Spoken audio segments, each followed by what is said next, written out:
اعوذ باللہ من الشیطان الرجیم بسم اللہ السلام علیکم ورحمۃ اللہ وبرکاتہ۔ میں teacher Shabir Ahmad Khan government primary school کھیتا نوگام زون ماوہ ضلع کپوارہ سے آپ سے مخاطب ہوں۔ پیارے بچوں، آج ہم فورتھ پرائمری کا اردو پڑھنے جا رہے ہیں۔ آپ اپنی کتاب کا صفحہ نمبر 26 یعنی 26 نکالیں۔ بچوں یہاں لکھا ہے نیچے لکھی ہوئی لفظوں کی مدد سے خالی جگہیں پر کیجیے، یعنی کہ جو کچھ الفاظ نیچے لکھی ہوئی ہیں ان کی مدد سے ہمیں یہ خالی جگہ بھرنی ہے۔ پہلی خالی جگہ ہے حضرت عمر رضی اللہ عنہ مسلمانوں کے دیش تھے۔ دیکھیں ہمیں دیکھنا ہے کہ ان میں سے درمیان بوجھ بل خلیفہ کنکریاں۔ حضرت عمر فاروق رضی اللہ عنہ مسلمانوں کے کیا تھے؟ خلیفہ، یعنی اس کا آنسر یہ ہے خلیفہ۔ اس میں لکھنا ہے یہ خلیفہ لکھنا ہے نا۔ اب بچوں اب اس طرح دوسری دیش ہے میرے اور عمر رضی اللہ عنہ کے دیش اللہ فیصلہ کرے گا، یعنی کہ اس عورت نے فرمایا کہ میرے اور عمر فاروق رضی اللہ عنہ کے درمیان اللہ دیش کرے گا، کیا کرے گا؟ فیصلہ۔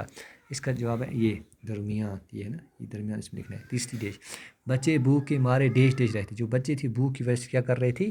شابش، بلک رہے تھے۔ اس کا جواب یہ ہے۔ اس کے بعد ہانڈی میں صرف پانی اور دیش تھی۔ پانی میں اور دیش کیا تھی؟ پانی اور کنکریاں تھی۔ اس میں لکھنا ہے کنکریاں، کیا لکھنا ہے؟ کنکریاں۔ ہاں، اس کے بعد جب قیامت میں تم میرا دیش نہیں اٹھا سکتے تو آج میں تم سے اپنا بوجھ کیسے اٹھاؤں؟ اس میں لکھنا ہے بچوں بوجھ، اس کا آنسر لکھنا ہے یہ ہے نا۔